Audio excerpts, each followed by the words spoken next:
The Last Three Players Part 1. I time traveled back to the moment we chose our powers, 7 days before the zombie apocalypse began. The first thing I felt was pain, not physical pain, regret. The kind that crushed your chest and made it hard to breathe. My eyes snapped open. Bright white light surrounded me. A massive digital countdown floated in the sky. 0:29 and 58 seconds. I froze. No way. My heart started racing. I knew this place. I knew this exact moment.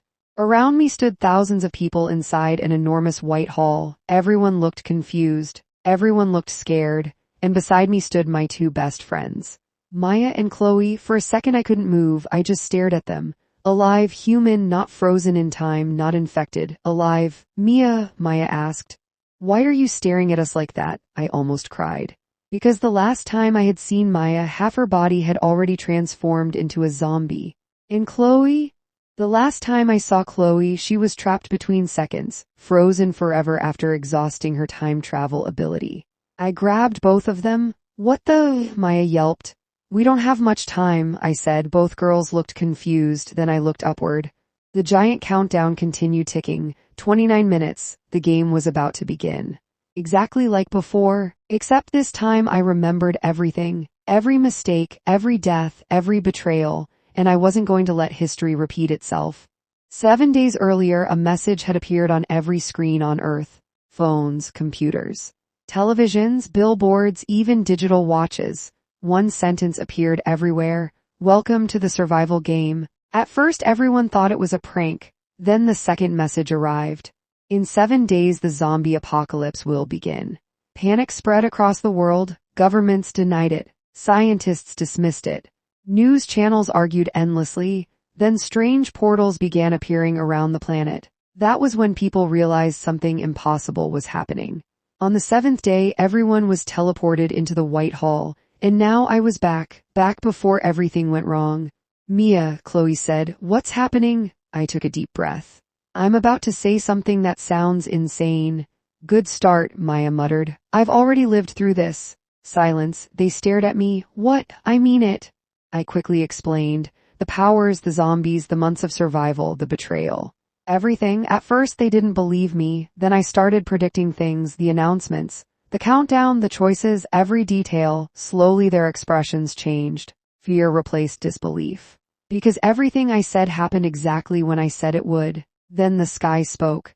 The same voice I remembered. Cold, emotionless, godlike, welcome players. The crowd immediately fell silent. You have 30 minutes to choose a primary ability. Large glowing doors appeared around the hall. Each door represented a different power. People rushed forward instantly, exactly like before. Listen carefully, I said. We only get one chance? Last time we planned this, Chloe said quietly. I nodded. We did. The original plan had actually been brilliant. Maya had chosen strength. I had chosen storage. Chloe had chosen time travel. Together we covered every weakness. Food, combat, second chances. It should have worked. For a while it did, until the game turned everyone against each other. We choose the same powers, I said. Both girls looked surprised. Again, Maya asked. Trust me, why? Because we need to reach the same future. Chloe understood first. If we change too much, we won't discover the truth. She nodded. Maya crossed her arms. Fine, then she grinned. Besides, punching zombies is fun. We spent the next 20 minutes planning. This time our strategy was much better. Storage would become the team's foundation. I could store unlimited supplies. Strength would protect us. Time travel would prevent disasters. We also created emergency rules. Rule 1, never separate. Rule 2, never reveal all our abilities. Rule 3, use time travel only when absolutely necessary. Rule 4, if one person falls, everyone retreats. No heroes, no sacrifices, no risks. It sounded perfect. Unfortunately, the game was smarter than us. The countdown reached 0, the doors opened, players rushed forward. Thousands disappeared through different entrances. We ran too. Maya entered strength. Chloe entered time travel. I entered absolute storage. White light flashed, then everything changed. Ability acquired. The words appeared before my eyes. The familiar feeling returned. An enormous invisible space opened inside my mind. Infinite storage. Anything I touched could be stored instantly. Food, weapons, medicine, vehicles, anything. The ability was ridiculously powerful and incredibly dangerous because everyone eventually became dependent on it exactly like before. The voice returned. The apocalypse will begin in 7 days. Survive. Then everyone returned to Earth. The next week passed quickly. Just as before, I filled my storage. Food, water, fuel, medicine, tools, seeds, clothing, batteries, generators, everything. Maya trained nonstop. Her strength increased daily. Soon she could lift cars, punch through concrete, run faster than professional athletes. Meanwhile, Chloe practiced time travel. Unlike movies, her power wasn't unlimited. Every jump consumed energy. The farther she traveled, the more power it required. When her energy reached zero, recovery became extremely slow. Last time we hadn't understood that. This time we did, or at least we thought we did. 7 days later, the apocalypse arrived, and the world collapsed. The first zombies appeared at midnight. Within hours, entire cities fell. Governments lost control. Military forces collapsed. Civilization shattered, exactly as I remembered. For months we survived together. And at first things actually went better. Because we already knew what was coming. We avoided dangerous areas, collected supplies efficiently, escaped traps, defeated countless zombies. But eventually the game revealed its true purpose. Players weren't supposed to cooperate, they were supposed to compete. And every month new rules appeared, new monsters, new disasters, new reasons to fight each other. By month 3, players were killing players. By month 4, alliances shattered. By month 5, trust no longer existed. And then everything fell apart. Again. It started during a massive zombie migration. Millions of infected moved toward our city. We barely escaped. But Maya pushed herself beyond her limits, protecting us. For days she fought without rest. Her strength ability evolved, then evolved again, then again. Each evolution granted incredible power, but it also damaged her body. Eventually she couldn't stop fighting. Her ability demanded constant use. Constant growth, constant battle. When she finally collapsed, zombies surrounded her. We tried to save her. We really did, but there were too many. When we found her again, infection had already begun. Maya, I whispered. Her eyes were full of tears. I'm sorry. Those were her last human words. After that, she disappeared into the horde. I never forgot that moment. Never. Then came Chloe, the worst day of my life. Months later, another player ambushed us. One of the strongest survivors left. We couldn't win, so Chloe did the unthinkable. She used time travel repeatedly. Again, again, again. Every jump consumed energy. Every correction cost more. She kept rewinding minutes, hours, days, searching for a future where we survived. Eventually her ability broke. She exhausted everything.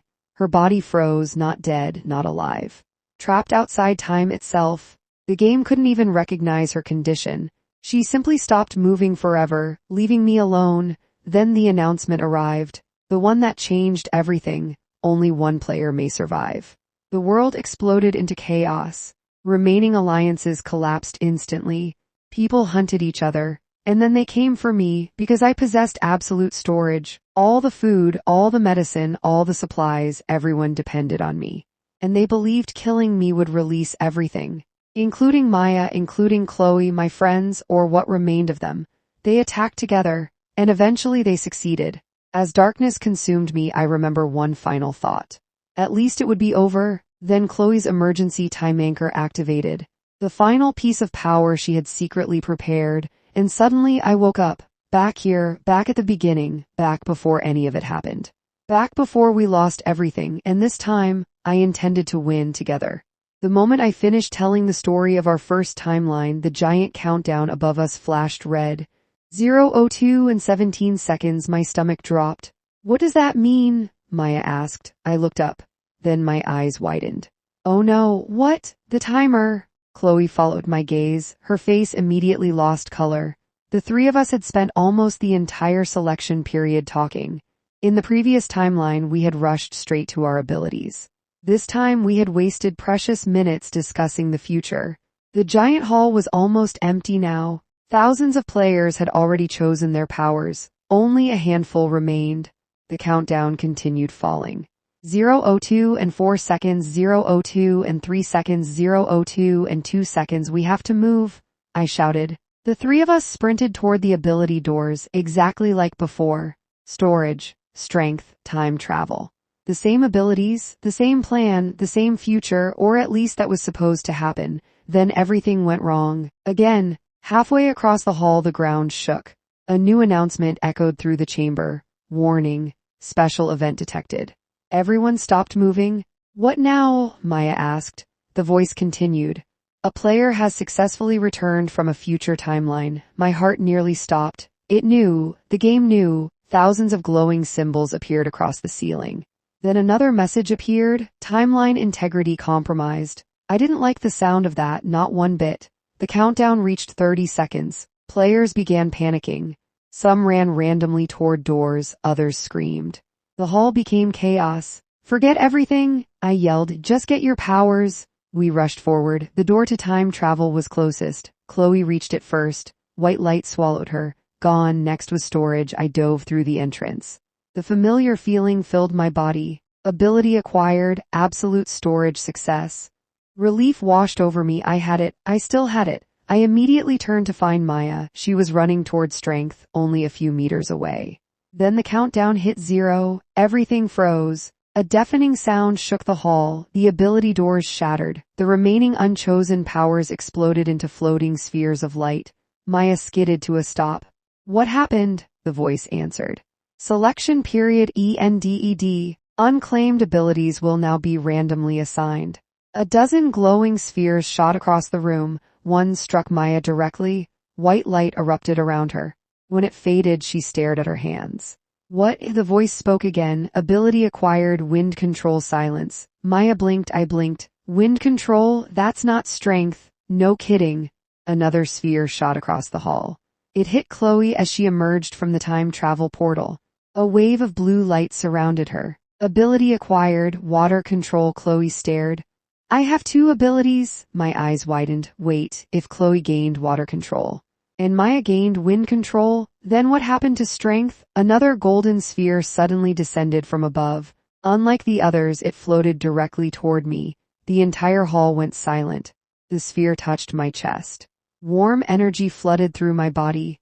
Then the voice announced, ability acquired, infinite wealth. The words echoed across the hall. Players stared at me. I stared back. Infinite wealth? What kind of ability was that? The game answered immediately.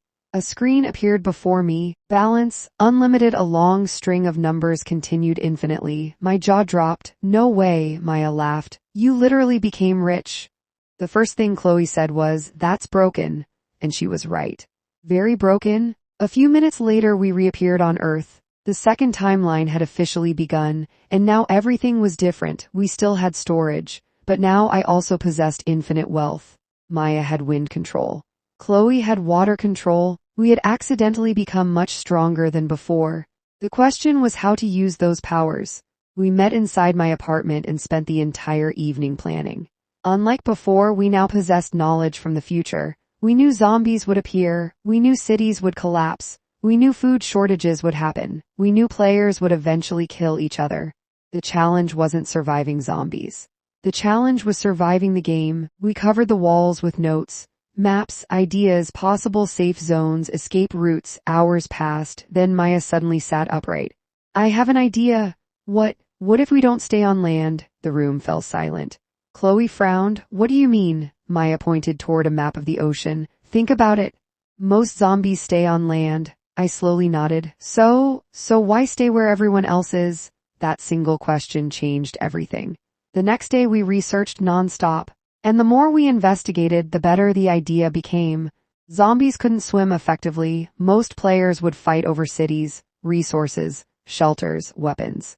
Meanwhile, enormous sections of the ocean would remain almost empty. Then Chloe added another piece. I can control water. She raised a glass from the table. Water floated through the air. Which means we don't need to worry about drinking water. Maya immediately smiled. And I control wind. A small gust swirled around the room. We wouldn't even need fuel. I stared at both of them, then realization struck. We all understood at the same time. A cruise ship, not a small boat. A giant cruise ship, large enough to carry years of supplies, large enough to survive storms, large enough to become a floating fortress. With infinite money, buying one would be easy. The plan was ridiculous and perfect. For the next 4 days we worked nonstop. Infinite money solved every problem, literally every problem. Need supplies, bought. Need equipment, bought. Need transportation, bought. Need permits, bought. Need an entire cruise ship, bought. By the end of the first day we owned a massive luxury vessel. The previous owners didn't even argue. The amount offered was too absurd to refuse. Then came the supplies: food, medicine, tools, clothing, generators, seeds, books, water purifiers, solar equipment, fishing gear, replacement parts, fuel reserves, cooking equipment, medical equipment, everything imaginable. If we thought we might need it, we bought it. Then I stored it. Or rather, I stored even more supplies than we loaded. My storage ability had no limit. The ship became our primary base. My ability became our emergency backup. Together they made us nearly impossible to starve. By the 4th day, the cruise ship no longer looked luxurious. It looked insane. Almost every room was filled floor to ceiling with supplies. Entire hallways became storage areas. Large entertainment sections became warehouses. Theaters became food depots. Ballrooms became medical centers. Thousands upon thousands of items filled the vessel. Only a few sections remained untouched. 3 bedrooms, a kitchen, a dining area, a recreation room, and the bridge. Everything else was supplies. Maya stood inside one of the packed corridors. We may have overprepared. There is no such thing, I replied. Fair. 2 days before the apocalypse started, we left port. The timing was intentional. In the previous timeline, panic had begun shortly before the outbreak. This time we wanted distance. Lots of distance. As the city disappeared behind us, silence settled over the deck. The ocean stretched endlessly around us. Blue sky, blue water, no zombies, no screams, no death, just peace. For a brief moment it almost felt like a vacation. Then my watch reached midnight, and the world changed. Again. The first emergency broadcasts appeared immediately, then the internet exploded, then panic, then chaos. Even from hundreds of kilometers away we could watch civilization collapsing. Videos flooded social media. Cities burning, people fleeing, military checkpoints failing, zombie attacks spreading. Within days, entire nations entered emergency lockdown. By the end of the first week, governments were already losing control. But unlike everyone else, we were safe. For now, we spent our days fishing, training, testing our powers, and watching the world unravel from afar. Yet deep inside, I knew the worst wasn't over. Because somewhere out there, millions of players were still competing, and eventually the game would force them into conflict. Just like before, the only question was how long it would take, and whether our new strategy would be enough to escape the fate waiting for every other player. To be continued. The Last 3 Players Part 2. The first month passed surprisingly peacefully. Not for the world, for us. Every morning I woke up to the sound of waves instead of alarms. Instead of running from zombies, I ate breakfast on the deck. Instead of fighting for resources, we had enough supplies to last years. The difference between our situation and everyone else's was almost unfair. At sunrise, Maya practiced wind control. At sunset, Chloe practiced water control. And every night we watched the distant glow of burning cities on the horizon. The apocalypse had arrived, but it felt far away, too far away, and that worried me. Because the game never allowed things to stay easy. Maya mastered her ability first. At the beginning, she could only create simple gusts. A week later, she could push large objects. 2 weeks later, she could propel herself across the deck with bursts of wind. After a month, she could create powerful currents capable of moving sections of the ocean's surface. The day she accidentally launched a metal chair overboard, Chloe laughed for 10 minutes. I didn't mean to. The chair disagrees. It attacked me first. The chair, yes, I shook my head. You two are impossible. But despite the jokes, we all understood something important. Our powers were growing. And unlike the first timeline, these abilities didn't seem to damage us. Strength had demanded constant fighting. Time travel had consumed energy faster than it could recover. But wind and water felt different. The more Maya and Chloe practiced, the stronger they became, without any visible drawbacks. That alone convinced me that the second timeline had already become better than the first. The second month brought new problems. The internet was still partially functioning. Satellites remained active. Some communication networks survived. That allowed us to observe what was happening on land, and what we saw terrified us. At first, players had worked together. Large survivor groups formed inside schools, military bases, stadiums, and fortified buildings. Many communities actually seemed successful. Then the game began introducing additional challenges. Mutated zombies appeared. Special infected creatures emerged. Zombie hordes grew larger. Safe zones fell one after another. Resources became scarce. And gradually cooperation began turning into competition. We watched live streams whenever connections survived. The scenes were heartbreaking. People argued over food. Friends accused each other of stealing supplies. Entire groups fought over medicine.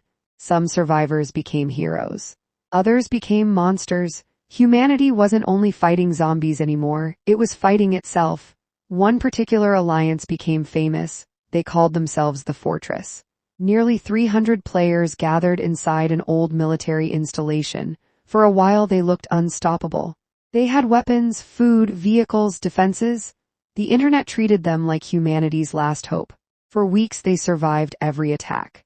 Then the game made an announcement, and everything changed. New event activated. Ability evolution tokens have been released. Every player immediately became interested. The tokens could permanently strengthen abilities. Stronger powers meant higher survival chances. Naturally, everyone wanted them. The problem was that only a limited number existed. Within days, survivors started competing, then fighting, then killing. The fortress collapsed less than 2 weeks later, not because zombies breached their walls, because their own members turned against each other. 47 players died in a single night. The remaining survivors scattered. The strongest alliance in the world destroyed itself. The game had won again. Months passed. The population dropped rapidly. Every day fewer players remained. At sea we continued our routine, training, fishing, studying, surviving. But we never stopped watching. And gradually a frightening pattern emerged. Every major survivor group eventually collapsed. Some ran out of food. Some were overrun by zombies. Some tore themselves apart from internal conflicts. None survived. The game seemed specifically designed to create distrust, to force players into impossible situations. The longer someone survived, the harder survival became. Eventually everyone was pushed toward violence. Exactly like the first timeline, only faster. Near the end of the 3rd month the announcement arrived. The one I feared most. The one I remembered. The one that destroyed everything in the previous timeline. The sky darkened, even above the ocean. Massive red letters appeared across the clouds. The entire world saw them. Final survival phase initiated. I felt my stomach twist. No, I whispered. Maya immediately noticed my expression. What is it? I know this announcement. Chloe slowly stood. The voice continued. Only one player may claim victory. Silence. Absolute silence. Even the ocean seemed still. Then the next message appeared. All other players must be eliminated. Maya cursed. Chloe stared at the sky, and I felt a terrible sense of déjà vu. It was happening again, the same rule, the same nightmare, the same game. Except this time we weren't trapped among the survivors. We were hidden at sea, and that made all the difference. The effect was immediate. Whatever cooperation remained vanished overnight. Every survivor understood the same thing.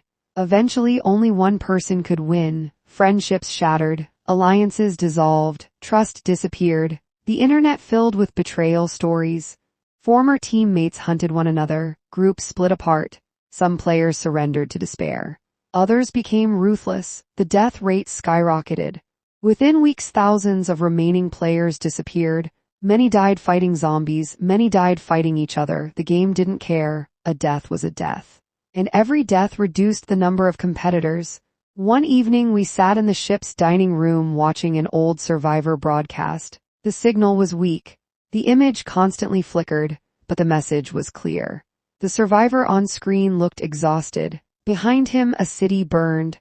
We thought we could win together, he said. We were wrong. His voice trembled. The game never intended that. The transmission suddenly ended, gone, no signal. No explanation, just silence. Maya leaned back. How many players do you think are left? I checked the leaderboard floating inside the game interface.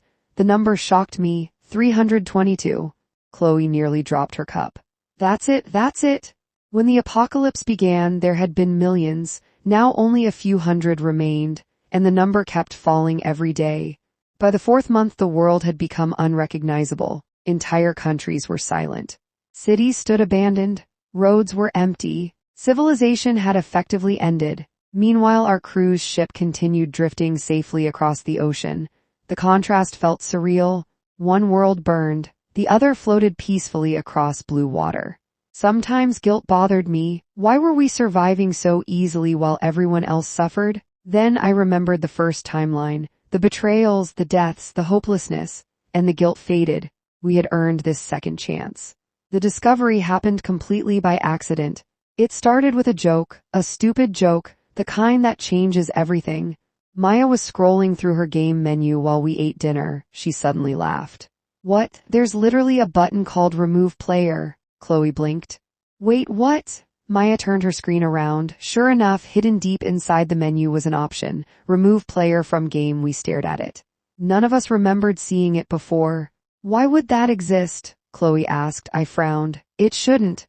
The game wanted players competing. Why offer a way out? The option made no sense, which immediately made it interesting. For several hours we investigated. The button required confirmation, lots of confirmation. Warnings appeared repeatedly. Removing a player counts as elimination. All abilities will be lost. This action cannot be reversed. Maya leaned forward. Wait. I looked at her. What? She pointed at the warning. Read that again. I did, then my eyes widened. Chloe stood so quickly her chair nearly fell over. None of us spoke for several seconds. Because we had all noticed the same thing. The game didn't say the player would die. It only said the player would be counted as eliminated. Those were completely different things. Very different. What if? Chloe began. What if elimination isn't the same as death? My heart started pounding. The idea sounded ridiculous, but so had time travel. So had infinite money, so had zombie apocalypses. The game's wording was always precise, always. And this wording seemed intentional. We spent the entire night discussing possibilities. What if eliminated players simply became normal humans? What if they lost their powers but kept their lives? What if the game only cared about removing competitors? The more we analyzed it, the more plausible it became. A loophole. A real loophole. Possibly the only loophole in the entire game, and if we were right, then all three of us could survive. Not just one, all three. For the first time since the apocalypse began, genuine hope returned. Not survival, not temporary safety. Hope. The possibility that we could actually beat the game, together. The possibility that nobody needed to betray anyone. The possibility that friendship might win after all. But before we could test the theory, one problem remained. We needed to survive until every other player was gone. And according to the leaderboard, there were still hundreds left. The final phase of the game had only just begun. And somewhere out there, the last survivors were still fighting desperately for victory. For the next several weeks, the three of us watched the leaderboard obsessively. Every morning, every afternoon, every night, the number kept falling. 322 players remaining then. 291 players remaining then. 248 players remaining. The decrease became faster and faster. The final phase of the game was destroying what little remained of humanity. Far away on land, survivors were still fighting.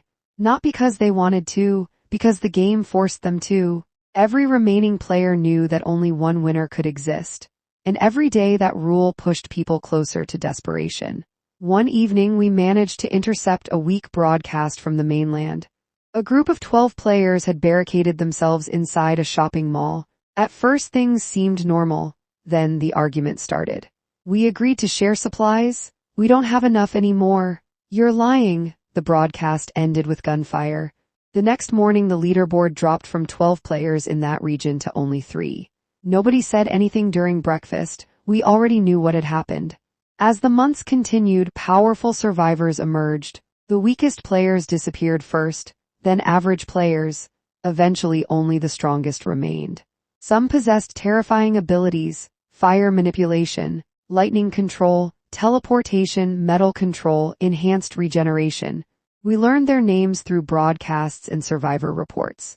People began calling them the kings and queens of the apocalypse. For a while it looked like they might survive forever. Then they started fighting each other. One by one they disappeared. The game didn't care how strong someone became. Eventually everyone faced someone stronger, or made a single mistake, or simply ran out of luck. 6 months after the apocalypse began, fewer than 50 players remained. The world had become eerily quiet.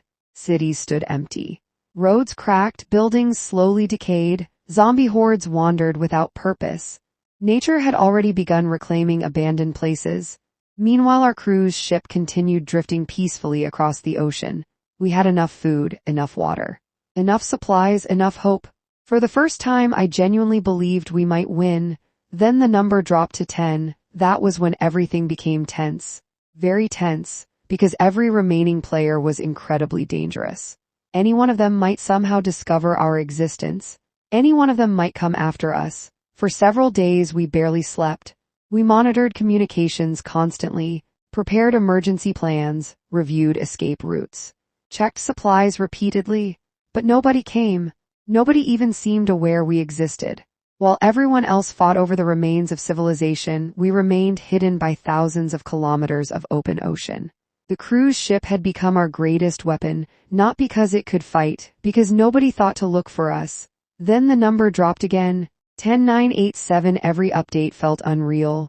Months of death, months of struggle, months of survival. All leading toward a single moment. One morning Maya burst into the dining room. Guys, Chloe nearly spilled her drink. What happened? The leaderboard. We immediately opened our interfaces. My breath caught. 4 players remaining, only 4, us and one other player. The final stranger, the final obstacle, the final competitor. The entire world had been reduced to 4 survivors. Nobody knew who the 4th player was.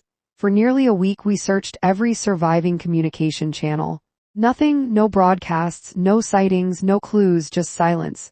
It felt as if the final player had disappeared. Then, on the 7th day, the game announced the truth. The sky darkened, even out on the ocean.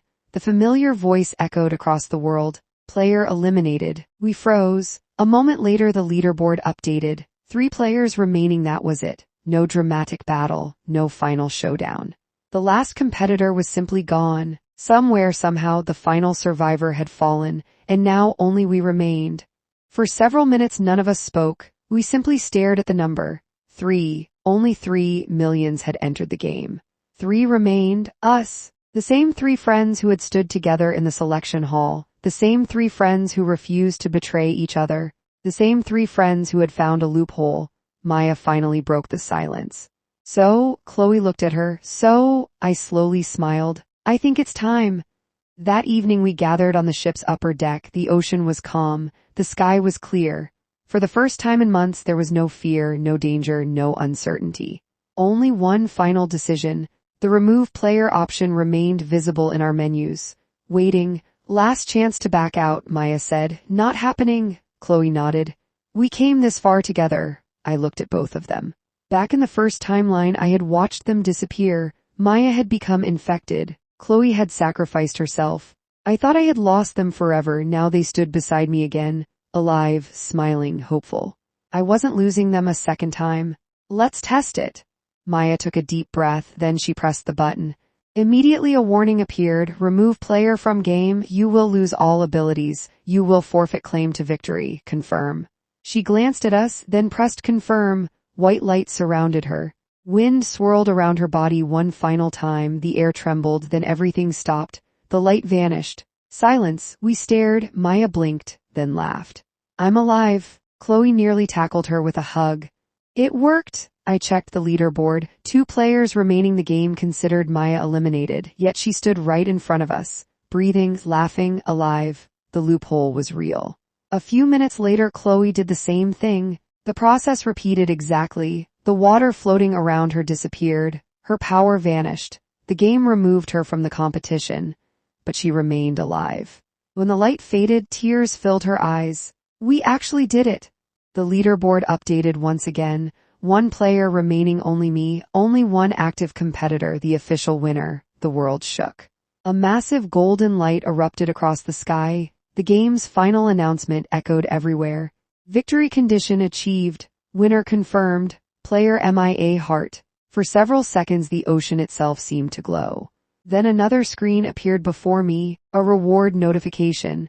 The grand prize, a ridiculous amount of wealth, technology beyond modern science, ownership of countless resources, enough to rebuild civilization itself. I stared at it. Then immediately turned toward my friends. We're splitting this, Maya laughed. Duh, obviously. Chloe rolled her eyes, as if we'd let you keep everything. The next morning the game finally ended. For the first time since the apocalypse began, the system disappeared. No announcements, no notifications, no menus, no leaderboard, nothing. The game was gone, truly gone. And with it went the nightmare that had consumed the world. 2 days later we faced our final challenge, getting home. Fortunately we had already planned for that. Chloe no longer controlled water, Maya no longer controlled wind, but we still had a functioning cruise ship. And I still possessed my abilities until the prize distribution finished. After carefully checking maps and coastal conditions, we selected a safe landing point. The journey took several days. As land slowly appeared on the horizon, a strange feeling settled over me, relief. After everything that had happened, we were finally going home. The coastline looked different. Months of abandonment had changed everything. But it was still home. When the ship reached shallow waters, we anchored offshore. Then we transferred supplies to smaller boats. The process took nearly an entire day. Food, medicine, tools, equipment, everything we needed for the future. By sunset we stood on solid ground once again. The apocalypse had ended, and somehow we had survived, together. Over the following months we used the prize wisely. Exactly as promised, we divided everything equally. 1/3 for Maya, 1/3 for Chloe, 1/3 for me. No arguments, no greed, no betrayal, the opposite of what the game had wanted. With our resources we helped rebuild communities, restored infrastructure, distributed food and medicine, supported survivors. Slowly humanity began recovering. The process would take years, maybe decades, but recovery had started, and that was enough. Sometimes I still think about the first timeline. The one where everything went wrong. The one where Maya became infected. The one where Chloe froze herself trying to save me. The one where we lost everything. Without those failures, we never would have found the truth. Without those sacrifices, we never would have discovered the loophole. Without that second chance, none of us would be standing here today. A year after the game ended, the three of us returned to the coast where we had first landed. The ocean stretched endlessly before us. Calm, peaceful, free. Maya smiled. You know, buying a cruise ship was probably the best idea we've ever had. Chloe laughed. Definitely. I looked at both of them, my best friends. The people who had survived 2 timelines with me. The people who had proven that trust could defeat a game designed around betrayal. The people I never wanted to lose again. Then I smiled. Yeah. For a moment none of us spoke. We simply watched the waves, and for the first time in a very long time, the future felt bright. The end.